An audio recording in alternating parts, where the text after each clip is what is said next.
I'm Dr. Catherine Albrecht. That's Katherine. My last name is Albrecht, A-L, B as in boy, R-E-C-H-T. I'm here because the people of the city of San Marcos, Texas have called me in to present the results of my several years of research into the safety, or actually the risks, of microchip implants. So I've flown out from New England to present testimony to the City Council of the city of San Marcos regarding the microchips. The concern that has been raised, certainly in my research and in recent developments, is that we know just a month ago that a dog bled to death after receiving a microchip that was mandatory under Los Angeles County ordinance. The owners of that dog, it was a 6-month-old purebred Chihuahua named Charlie Brown. He was taken in for his microchip implant at noon, and by 9 o'clock in the evening he actually bled to death and died in his owner's arms, bleeding from the wound that was caused by the microchip implant procedure. I've actually been contacted by a number of pet owners who have had bad outcomes from these microchips.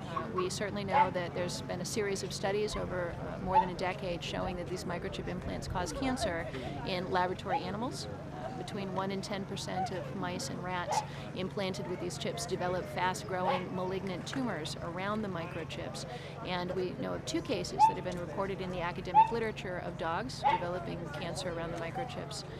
In addition, there have been a number of reports now surfacing on the internet of other dogs developing tumors. When the doctors remove the cancerous tumors, they're finding the microchips inside of them.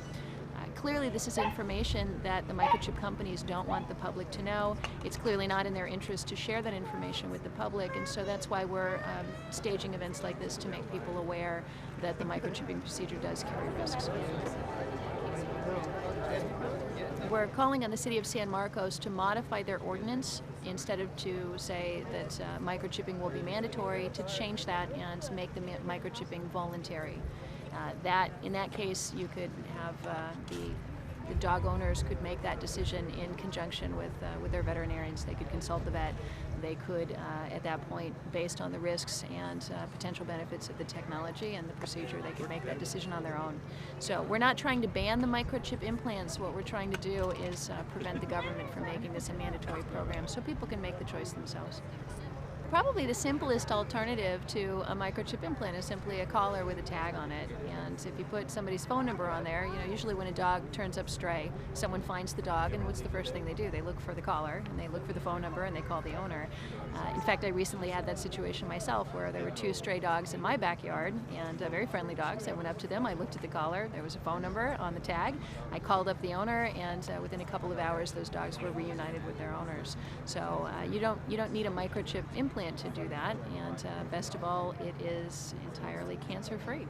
Well, I think on a broader scale here that people are becoming very concerned that their government is becoming more and more intrusive in their lives. And when you start looking at microchipping of animals, we're talking about a pretty invasive procedure, and I think for a lot of people there's a real worry that if we allow the government to say we must microchip our animals, that it's just a matter of time before that same government is going to say we have to microchip our children or even ourselves.